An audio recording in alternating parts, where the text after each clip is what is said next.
Good morning, good afternoon, and good evening, and welcome to this week's episode of Maconomics, brought to you by Cricket. I'm your host, Ross Mack, and I'm here to try to help you get to a bag.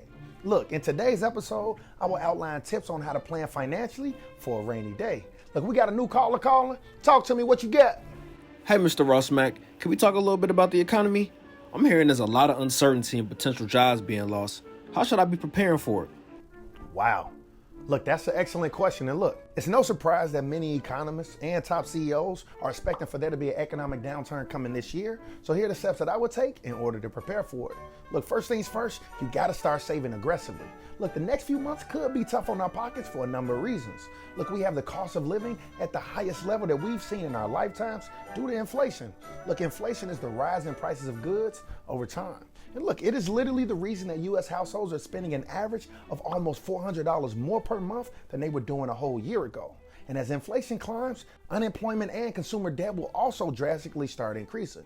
Look, credit card debt is already at a 20-year high, causing 63% of Americans to live paycheck to paycheck.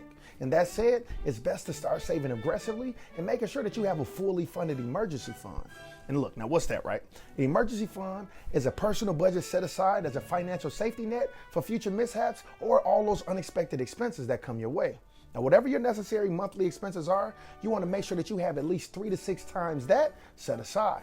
Now, the next thing you want to do, look, you got to cut back on all those unnecessary frivolous expenses. Look, you literally had one CEO of a top retailer literally tell us all that we might want to put off buying that new TV due to a possible economic downturn possibly coming.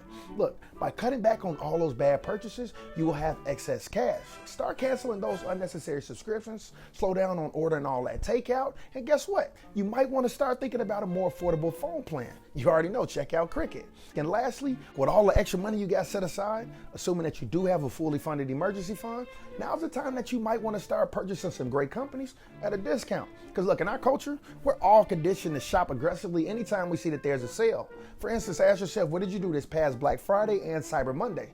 Because sale records were at an all-time high. However, you want to take that same mindset and apply it to when you see discounted assets. Right, downturns are a once-in-a-lifetime buying opportunity for some of the greatest companies in the world. And here's the fact, right, and every single time there was an economic downturn, guess what? The stock market did go down, but guess what? It returned to make new highs. So it went back up. Here's the mindset, right? If you see a luxury handbag go on sale for, call it 50% off, you probably want to buy that, right? Well, guess what? Have that same mindset when you see some of the most valuable companies also go on sale for 50% off. Now's the time for you to remain disciplined and actually look at this as an opportunity to shift your mindset and start thinking about generational wealth. Look, you were able to capitalize on an economic downturn and have the ability to buy some great companies that are truly on discount that you can hold for 5-10 years. And guess what?